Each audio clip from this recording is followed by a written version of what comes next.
वर्ष आयु है त्रेता की और 17,28,000 वर्ष की आयु है सतयुग की। और ये तीनों युग जब 1,000 बार बीतता है तब एक मनवंतर होता है।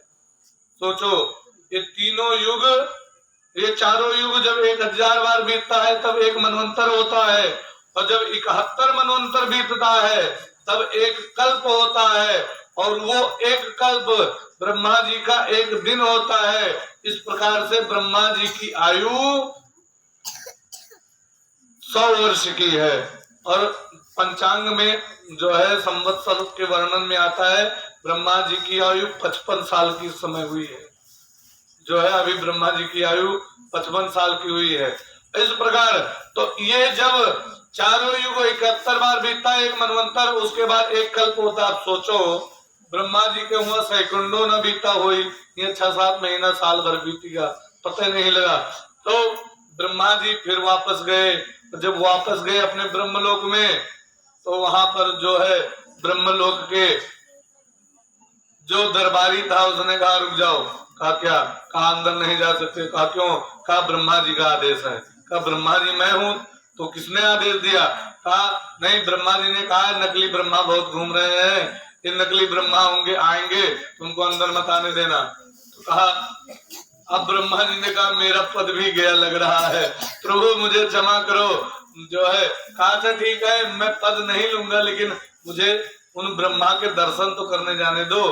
तो जब अंदर गए तो कहा प्रभु मुझे क्षमा कीजिए, मुझसे अपराध हो गया, मैंने आपकी माया आपकी लीला को देख करके मैं मोहित हो गया। भगवान ने कहा तुम क्या सोचते हो, सृष्टि करना तुम ही जानते हो। अरे मैं तुम्हारा बप्पा हूँ, अर्थात तुम्हारा पिता हूँ, तुम मुझसे उत्पन्न हुए हो, और जो सब मेटेरियल मैं खुद बनता हूँ, मैं खुद बन जाऊंगा। तो जब ब्रह्मा जी से ऐसा कहा तो उसके बाद भगवान अंतर ध्यान हो गए। कहा जो है जब ब्रह्मा जी ने स्तुति की, भगवान अंतर ध्यान हो गए और ब्रह्मा जी ने अपना पद लिया। बोलिए वृंदावन बिहारी लाल की। इस प्रकार ब्रह्मा जी ने धेनु का सुर आया, भगवान ने सांड के रूप में धेनु का सुर आया, और बलराम जी ने उस धेनु का सुर का उद्धार कर दिया। बोलिए वृंदावन बिहारी लाल की। और एक बार भगवान गाय का पूजन किया। गौ पूजा आती है ना, गोप अष्टमी, तो उस दिन भगवान ने गाय का पूजन किया। हम लोग भी करते हैं, गेरू लगावा जाता है और खूंटा पहन, उधर से लपसी और पूरी सब बनाए के। तो गोप अष्टमी आई उस दिन जो है, और गाय के पंजा बनाते हैं, तो गाय का पूजन किया। और गाय का पूजन करके हटे ही थे, तब तक होता क्या है, उनको एक संदेश मिला भगवान को। भगवान बैठे थे नंद बाबा के पास में, तब तक एक ग्वाला दौड़ा दौड़ा आया, नंद बाबा से कहा बाबा बाबा, कहा क्या? कहा यमुना का जल पीने से जो है 2-3 गाय मर गई। यमुना का जल पीने से, कहा जिसे गाय मर गई सुना भगवान ने, तैसे जो है भगवान फपक फपक कर रोने लगे। कहा कैसे मर गई, क्या हुआ? कहा उसमें यमुना में कोई लग रहा है विषैला जीव आया है, जो कोई भी उसका पानी पीता है वो मर जाता है, और जितने पशु जितने जीव थे उसमें सब मर गए। और यहाँ तक लिखा कि पक्षी लोग भी जो ऊपर से जाते हैं वो जो उसके प्रभाव से गिर करके मर जाते हैं। भगवान ने कहा कौन? कहा है कोई एक कालिया सर्प आया है, कालिया नाग। कहा भगवान ने युक्ति सोची, कहा इसको तो मारना है। सब बच्चों से कहा आज चलो गेंद खेलते हैं। गेंद खेलना शुरू किया, और गेंद पता कौन वाली खेली? गिट्टी फोर। गिट्टी रख के लड़कों के बाद लगा था ना खेले, गिट्टी फोर वाली गेंद खेलने लगे। अब भगवान ने जो है भगवान चोर बन गए, गिट्टी किसी ने फोड़ी और भगवान जान के धीरे धीरे जोड़ने लगे। उसने जो है मार दी गेंद, भगवान को चोरी हो गई। भगवान ने कहा अब हमारी जिम्मेदारी है। अब जो है उसके बाद भगवान जो है भगवान को मारने की बारी आई। कि अब हम सबको गेंद फेंक फेंक करके मारेंगे, तो ऐसा फेंक करके मारा, खेल का ज्यादा वर्णन नहीं क्योंकि कथा का वर्णन विशेष, तो ऐसा फेंक करके मारा जो जमुना के किनारे खड़ा था ग्वाला, उसी को मारा, वो हट गया। और ऐसा मारा कि यमुना में चली गई गेंद, और जैसे यमुना में गई जैसे जो है श्री रामा की गेंद थी, चिल्लाने लगा, कन्हैया मेरी गेंद दो, कन्हैया मेरी गेंद दो। जैसे लड़के खेलत हुए और आपस में एक गेंद एक जने हरवाए दें, तो हम हमें गेंद दान दियो, चाहे जहां से लायक दियो, तो इससे जो है हाँ हमें दो गेंद। भगवान ने कहा रुको देता हूँ। भगवान को तो बहाना चाहिए था, कदम की डाल पर चढ़ करके कूद गए, और कूद करके अंदर पहुंच गए। और जब अंदर पहुंचे तो कालिया सो रहा था। कालिया नाग 101 फंड वाला था, उसके 101 फंड थे कालिया नाग के, वो सो रहा था। तो जैसे भगवान ने देखा तो भगवान को कालिया की जो पत्नियां थी दोनों, उन्होंने देखा, कहा तू कैसे बच गया, जितने जानवर थे सब मारे गए और तू कैसे बच गया। भगवान अंदर पहुंच गए। भगवान ने कहा इसको जगाओ, कहा चले जाओ चुप करके, तुम इतने सुंदर हो और ये जगेंगे हमारे पतिदेव तुम्हें भी मार डालेंगे, तुम बच गए हो। कहा नहीं उन्हीं से मिलने आए हैं, जगाओ। हाँ चले जाओ चुप करके यहाँ से, नहीं तो पतिदेव जग गए तुम्हें मार डालेंगे। कहा कोई बात नहीं, उन्हीं को जगाओ। और जा करके भगवान ने जो है उसे लात मारी उस जगह, और जैसे जगह तैसे जो है भगवान को पकड़ लिया उसने, जो है पकड़ करके लपेट लिया। भयंकर युद्ध होने लगा।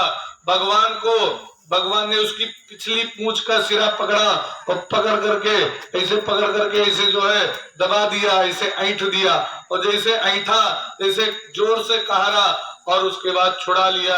और छुड़ा करके जैसे डसने चला, जैसे थोड़ा सा नीचे हुआ, उसने सिर नीचे किया, जैसे जो है भगवान कूद करके उसके फंड के ऊपर बैठ गए।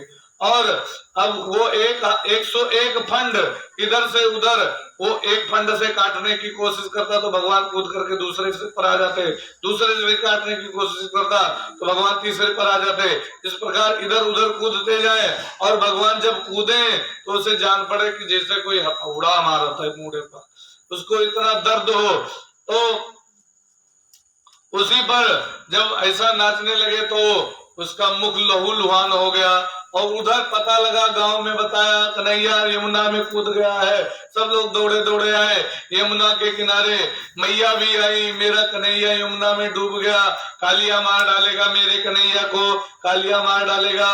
और उस कालिए के मुख से जो रक्त निकला था वो जैसे ऊपर निकला, और मैया ने देखा, यशोदा मैया ने कहा मेरे कन्हैया को मार डाला लग रहा है। यशोदा मैया गिरी और बेहोश हो गई, और वहीं पर गिर करके जब यशोदा मैया बेहोश हो गई तो पुनः जो है, और उसके बाद भगवान कालिया को लेकर के उसके बाद उसके फंड के ऊपर बैठे बैठे ऊपर आए, और ऊपर आकर के भगवान कूद करके नृत्य करते रहे। तो उनकी जो पत्नियां थी कालिया की पत्नियों ने कहा है प्रभु मुझे आपके चरणों की रज चाहिए, मेरे पति को क्षमा कर दो। कालिया ने कहा प्रभु मैं क्या करूं बताओ, सृष्टि को बनाया किसने, कहा मैंने। कहा सृष्टि में सांप किसने बनाया, कहा मैंने। कहा सांपों में विष किसने डाला, कहा मैंने। तो कहा मेरा क्या दोष है प्रभु, उसमें कोई जानवर मारा जाता है, इसमें मेरा क्या दोष। तो कहा इसके लिए मैंने तुम्हें एक रमणक दीप भी तो दे रखा है, वहां पर जाकर के रहो। और तो कहा आपका वाहन गरुण, कहा गरुण वहां नहीं जा सकता, गरुण को श्राप है, वो रमणक द्वीप पर जाएगा तो जल करके भस्म हो जाएगा, इसलिए रमणक द्वीप पर गरुण नहीं जाता। और वो रमणक द्वीप आज के समय में भी मौजूद है, ध्यान दीजिए, आज के समय में भी। तो चाहे गूगल से पूछ लियो, कोई पूछ लियो, कह दो स्नेक लैंड कहाँ पर है, उसको अंग्रेजी में आज के समय में स्नेक लैंड कहा जाता है। वहां पर केवल सांपे सांप रहते हैं, कोई मनुष्य नहीं रहता। कोई मनुष्य अगर चला जाए तो उन सबको मार डालते हैं, केवल सांप ही रहते हैं उस आइलैंड पर। तो कहा आज के समय, इसीलिए कहा है हमारे जो सनातन धर्म में जो कुछ भी बातें लिखी हैं अक्षरशः शोध की हुई पहले से अक्षर सा सत्य है, इसमें कोई दो राय नहीं है। इसके बाद तो कहा तुम वहां चले जाओ, जा करके रहो।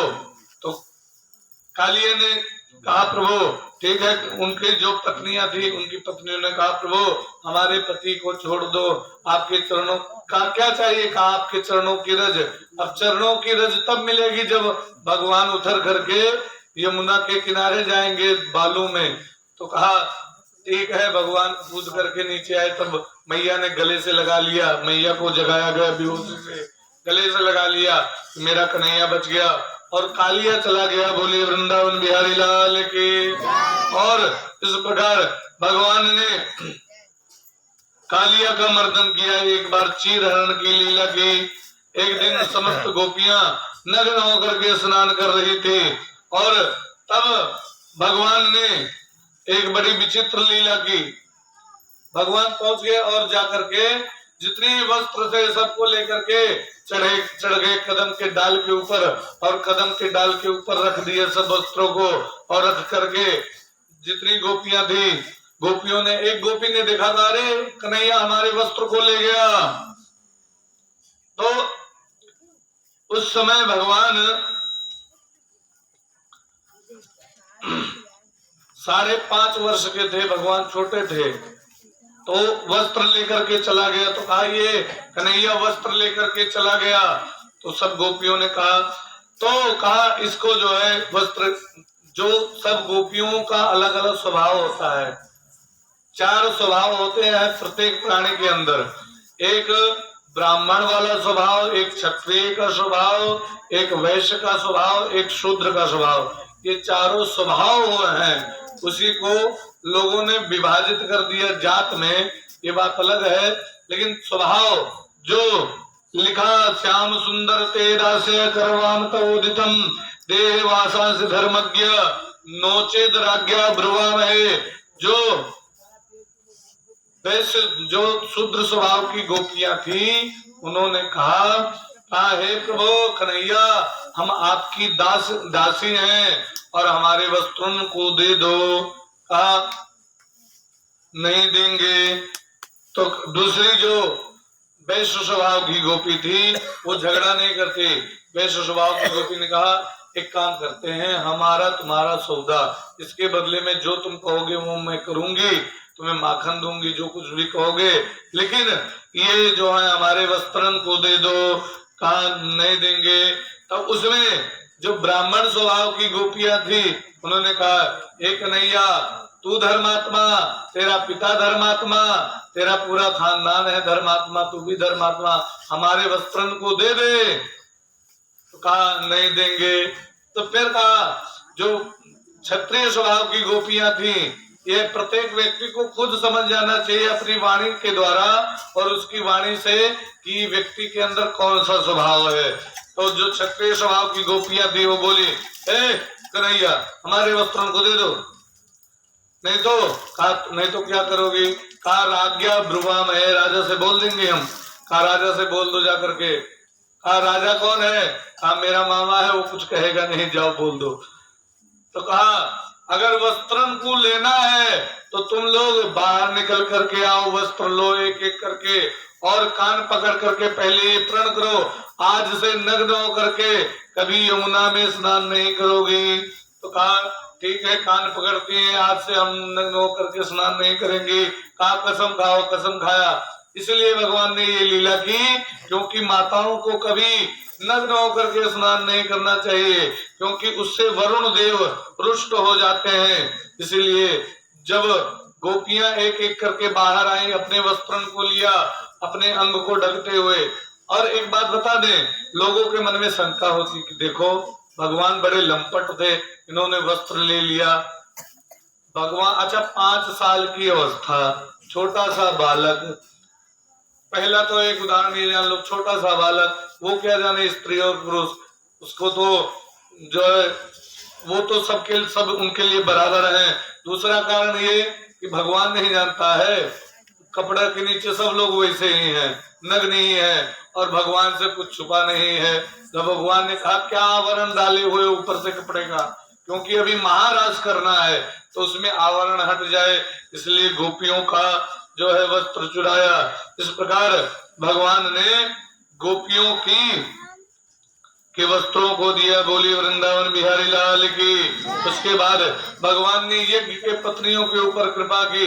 एक दिन भगवान ने कहा आज जो है वृंदावन में एक यज्ञ हो रहा है, हम लोग भोजन लेकर के नहीं चलेंगे, वहीं पर जाकर के हम लोग यज्ञ में अपना वहीं पर जाएंगे और जाकर के यज्ञ में हम लोग लेकर के मांग करके खा लेंगे। यज्ञ के ब्राह्मण मना नहीं करते हैं। तो यज्ञ में पहुंचे तो यज्ञ में जो ब्राह्मण थे, ब्राह्मणों ने कहा अरे आए हो बाल बाल लोग, ये लोग खाएंगे हमारे यहाँ से, मांग करके बस जाओ, डांट करके भगा दिया ब्राह्मणों ने। तो उनकी जो पत्नियां थी उनको मालूम था भगवान कृष्ण है, तो भगवान है कृष्ण, वो स्वयं भोजन लेकर के गई और भगवान को खिलाया। भगवान ने उनके ऊपर कृपा करी और इस प्रकार एक बार दावा अग्नि वृंदावन में लग गई। सब लोग जो है झुलस करके उसी में जो है बेहोश हो गए। भगवान ने अग्नि का पान कर लिया, दावा अग्नि का पान कर लिया, उसे जो है ग्रहण करके। बोली वृंदावन बिहारी लाल की। कई लीलाएं हैं और कुछ लीलाएं अगर छूट जाएंगी तो क्षमा कीजिएगा, क्योंकि 3 घंटे में समस्त लीलाएं कहना असंभव है। इसके पश्चात एक दिन बढ़िया बढ़िया आइटम बन रहा था नंद बाबा के यहाँ, 56 भोग बन रहे थे। तो भगवान ने, और कौन कौन से भोग बन रहे थे पता है? खुजलन है, खीर, खुरचन एक पेड़ा होता है बढ़िया, जो है गोल गोल पेड़ा, अयोध्या में ज्यादा मिलता है वो पेड़ा, खुरचन का पेड़ा बना हुआ था। खुरचन है, खीर और मोहन, सुरमी, खीर, खजला, जलेबी, सकल पारे, कलाकंद, बालूशाही, मोहन, थारो, मेवा, मराठी, सुब्रबाग, संग, रबड़ी मलाई, रसगुल्ला, रबड़ी मलाई सुहाई है, भुजिया, नमकीन, सेव, गठिया, सकल पारे, पापड़, समोसा, पकौड़ी, कचौड़ी बनाई और मधुप श्याम सुंदर नंद बाबा यशोदा सब सामग्री लेकर के पूजन सजा करके कंप्लीट किया। तो कहा ये किस लिए बन रहे हैं?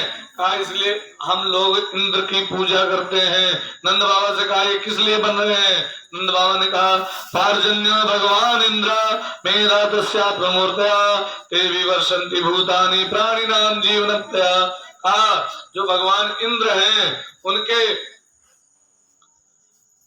भगवान इंद्र की हम लोग पूजा करते हैं, वो बारिश करते हैं, बारिश करके उनसे घास हरी होती है, उस घास को गाय खाती है और गाय हमें दूध देती है। तो भगवान ने कहा इसी वैसे पूजा कर रहे हो, जानते हो क्या? कहा कर्मणा जायते जंतु कर्मण्येव विलीयते सुखम दुखम भयम चैवम कर्मण्येवाधिपद्यते। कर्मणा जायते जंतु, कर्म के द्वारा ही जो है जन्म होता है और कर्म के द्वारा ही व्यक्ति को, प्रारब्ध के द्वारा ही सब कुछ वस्तुएं मिलती है और सुख दुख ये सब भी प्रारब्ध के अनुसार ही होता है। कर्मण्येवाधिपद्यते, कर्म के द्वारा ही होता है ये सब। तो कहा था कन्हैया बता क्या करें? कहा बाबा ने कहा तू तो है 7 वर्ष का, भगवान 7 वर्ष के हुए धीरे धीरे। तो कहा 7 वर्ष का है, बातें बड़ी चोखी करे है तू, तो अब बता क्या करें? इसी का अर्थ गोस्वामी बाबा ने रामचरितमानस में किया। क्या? कर्म प्रधान विश्व रचिरा कहा, जो जस कर सुत से फल चाखा। कर्म ही प्रधान है, उसी के द्वारा होता है सब कुछ, जो जैसा करता है। तो कहा अब बताओ हम क्या करें? कहा इतने दिन से यज्ञ कर रहे हो, कभी इंद्र ने दर्शन दिए? कहा नहीं दिए। तो कहा अब मेरे देवता की पूजा करो और वो तुम्हें दर्शन देगा और तुम्हारे हाथ से भोग लेकर के खाएगा भी, ग्रहण भी करेगा। कहा अच्छा आते हैं देवता? कहा हाँ। कहा मेरे देवता की पूजन करके देखो। आनंद बाबा प्रधान का कहना सब लोग मानते हैं। आनंद बाबा ने कहा ठीक है इस बार इसकी पूजा करें। आज चलो गोवर्धन बाबा की पूजा करो। गोवर्धन बाबा के पूजा के लिए पहुंच गए और वहां पर गोवर्धन बाबा को कहा सबसे पहले जो है जल चढ़ाओ। जल चढ़ाया, और जल चढ़ाया, मटका भर भर के जल लाए, गोवर्धन पर डाले।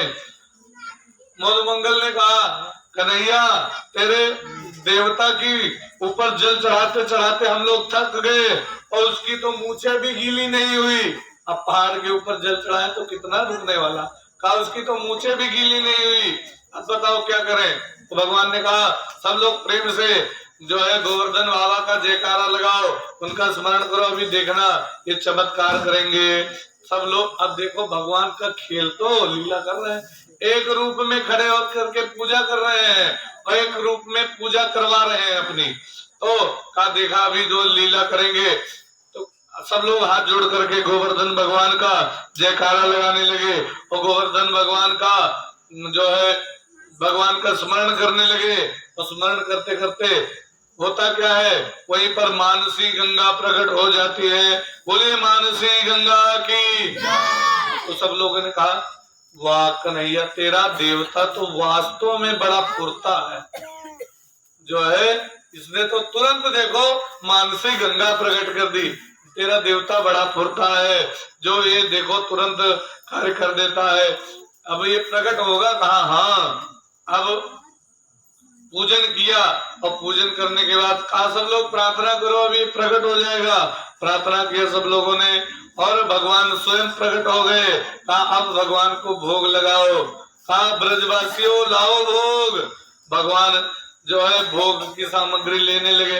अच्छा उसमें शंकर भगवान जी भी आए थे, और शंकर भगवान एक लड्डू लेकर के आए थे, और उस लड्डू में एक ऐसी वस्तु पड़ी हुई थी जिसको खाने से भूख ज्यादा लगती है, तो वो भी खा लिया भगवान ने। अब कहे ब्रजवासियों लाओ भोग, और वो खाने लग जाए। तो तब तक मधुमंगल बोला, है कन्हैया तेरा देवता कुछ प्रसाद वरसाद छोड़ोगे कि नहीं। तब भगवान को याद है, हाँ हाँ लाओ जल दो। देवता को जल पिलाया, कहा वारे कन्हैया। एक ने कहा, सुन एक कन्हैया ये तेरे शकल से मिलता जुलता है। तो कन्हैया ने कहा, मेरे को भगवान ने इतना सुंदर बनाया, मेरे शकल से मेरी शकल की इसने कॉपी कर ली होगी तो क्या पता। तो कहा इसीलिए मेरे शकल का बन करके आया है, मेरा देवता है ना इसीलिए। और उसी रूप में एक रूप में खड़े होकर के पूजा कराएं, एक रूप में पूजा करें, और बड़े सुंदर जो है अपनी पूजा करवा रहे हैं। और पूजा करवाने के बाद उसके बाद कहा अब क्या करें, कहा अब परिक्रमा करो। परिक्रमा की, और परिक्रमा करने के पश्चात कहा अब कहा प्रसाद वितरण करो, सब लोगों को प्रसाद दिया। और कहा सब लोग आंख बंद करके गोवर्धन भगवान का जयकारा लगाओ, सब बोले गोवर्धन भगवान की। गोवर्धन भगवान का सब लोगों ने जयकारा लगाया। ऐसे भगवान गोवर्धन अंतर ध्यान हो गए जो वहां पर थे। कहा अब प्रसाद वितरण करो। प्रसाद वितरण किया, उसमें नारद जी भी आए थे। हम नारद जी को मिला इतना बड़ा लड्डू एक, और उसमें बढ़िया काजू बादाम मेवा किशमिश मिश्री सब कुछ बढ़िया बढ़िया चीज पड़ा हुआ। और नारद जी लेकर गए प्रसाद वो इंद्र के यहाँ, और इंद्र से कहा है ये लोग प्रसाद लाए हैं।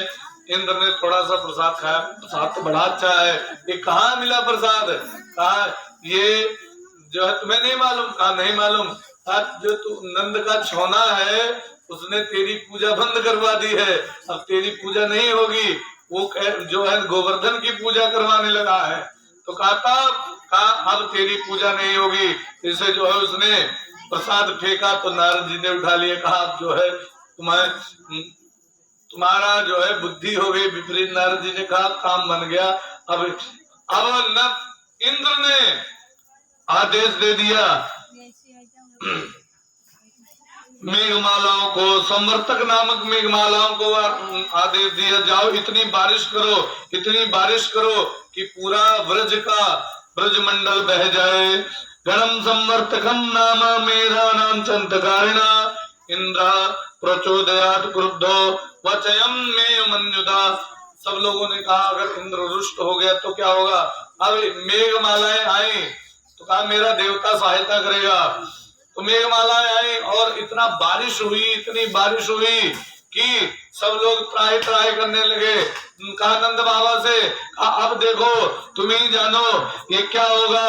अब तुम्हारे कारण हम लोगों ने इंद्र की पूजा नहीं की, तो उन्होंने कहा कन्हैया से अब बता क्या करें। तो कहा सब लोग बैलगाड़ी पर खाने पीने वाला सामान रख करके चलो मेरे साथ में। कहा चल दिया और चल करके पहुंच गए गोवर्धन के पास में। कहा गोवर्धन उठाओ सब लोग मिल करके। तो कहा गोवर्धन उठाने का प्रयास किया, जैसे छपरा नहीं उठाया जाता है। तो छपरा में बहुत जन तो हल्ले बजाए वाले होते, बहुत जन जोरों लगा होता है और बहुत जन खिंचहू वाले होता है। तो वहाँ हल्ला बजाए वाले ज्यादा होते, लगा लो वो अपना जोर न लगे है। तो ऐसे जैसे छपरा उठाया जाता है ऐसे गोवर्धन पर्वत लगे उठावे और उठाने लगे और उसमें कहा लगाओ जोर लगाओ। भगवान कृष्ण हल्का सा जोर लगा करके उठा दिया, क्योंकि भगवान तो भगवान। और कहा सब लोग इसी के नीचे आ जाओ। और उस गोवर्धन पर्वत को जो है ब्रज के ऊपर कर दिया। और जब तक बारिश हुई तब तक पूरे ब्रज मंडल पर गोवर्धन पर्वत को लेकर के खड़े थे भगवान। और उसके नीचे ही सब बैलगाड़ियां खड़ी, उसी पर खाने की सामग्री। 7 दिन 7 रात लगातार बारिश होती रही। इतनी बारिश हुई कि बादलों के पास पानी खत्म। बादलों ने कहा महाराज हमारे पास जल नहीं है। तो कहा इतना बारिश किया अब तो बह गया होगा। कहा नहीं कुछ नहीं हुआ, वहां तो धूल उड़ रही है ब्रजमंडल में। कहा कैसे? कहा वहां पर जो चक्र सुदर्शन था वो गोवर्धन के ऊपर घूम रहा था। जो कुछ भी जल गिरता तो भाप बन करके उड़ जाता था। और अगस्त ऋषि थे प्यासे, अगस्त ऋषि हाथ जो है लगा करके उसे पी रहे थे। अगस्त ऋषि एक बार समुद्र पी गए थे, पूरा समुद्र पी गए थे। उसके बाद लघु शंका के द्वारा पूरे समुद्र को बाहर निकाला, तभी से समुद्र का जल खारा होता है। बोली वृंदावन बिहारी लाल की। तो कहा अगस्त ऋषि प्यासे थे पी गए सारा जल। कहा अच्छा